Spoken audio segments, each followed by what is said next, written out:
The type of pollution that is involved in this case study is the pollution caused by plastic.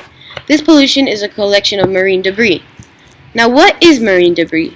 Marine debris is litter that ends up in oceans, seas, and other large bodies of water. The majority of this debris is plastic. This form of pollution is bounded in the North Pacific Ocean. It spans water from the west coast of North America and Japan. In North America, the garbage patch is located around Hawaii and California. These areas are linked together by the North Pacific Subtropical Convergence Zone, located a few hundred kilometers north of Hawaii. This is where the warm water from the South Pacific meets up and moves the debris from one patch to another. The forces of direction in which the debris moves in depends on the ocean currents formed by the Earth's wind pattern and rotation of the planet. The prediction that there was plastic pollution in the Gyre was around 1985 or 1988 by two Alaska-based researchers. They found high concentrations of marine debris accumulating in regions of the North Pacific Ocean. They then specifically indicated the North Pacific Gyre.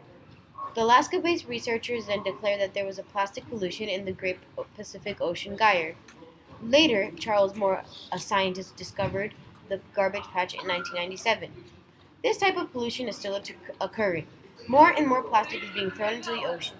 This is a huge problem because not only does it pollute our world, but it does also damage the life of marine animals, injuring their lives due to the amount of plastic we dump into the ocean. The animals in the ocean commonly mistaken the plastic for food and end up choking on the plastic and dying. They also are living in an unhealthy ocean, getting tangled in pieces of plastic, breathing harmful pollutants, and more. Scientists have collected around 1.9 million bits of plastic in a single square mile. The most common sources of plastic debris that are dumped into the ocean come from plastic bags, plastic bottle caps, plastic water bottles, and styrofoam cups. About 80% of the debris in the Great Pacific Garbage Patch has land based in North America and Asia. Trash from the coast of North America takes around 6 years to reach the Great Pacific Garbage Patch, while trash from Japan and other Asian countries takes about a year. On the other hand, the remaining 20% of the debris comes from boaters, offshore oil rigs, and large cargo ships which dump or lose debris straight into the ocean. 705,000 tons of debris in the ocean is actually fishing nets. Some shipping containers may also drop other objects such as computer monitors and Legos. Although a lot of variety of trash enters the ocean, plastic makes up a majority of the marine debris, and that is for two reasons. The first reason is because it is the most common material used in companies due to its durability, low cost, and malleability, meaning it is consumed more. The second reason is because plastic goods are not biodegradable.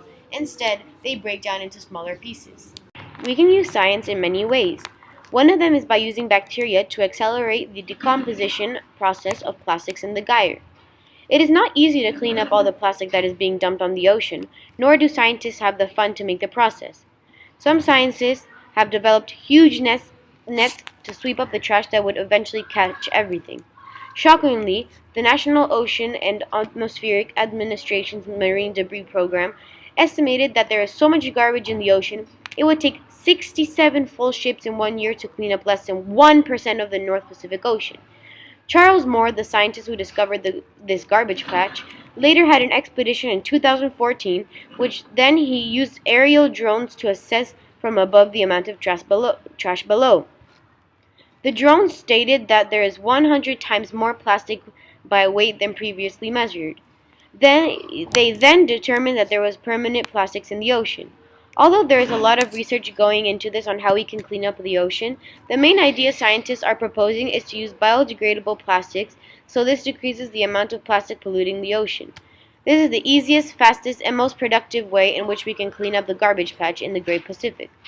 Companies such as Plastic Pollution Coalition and the Plastic Oceans Foundation are using social media and direct action campaigns to support manufacturers, businesses, and huge companies to take the transition from this toxic disposable plastic to biodegradable or reusable materials.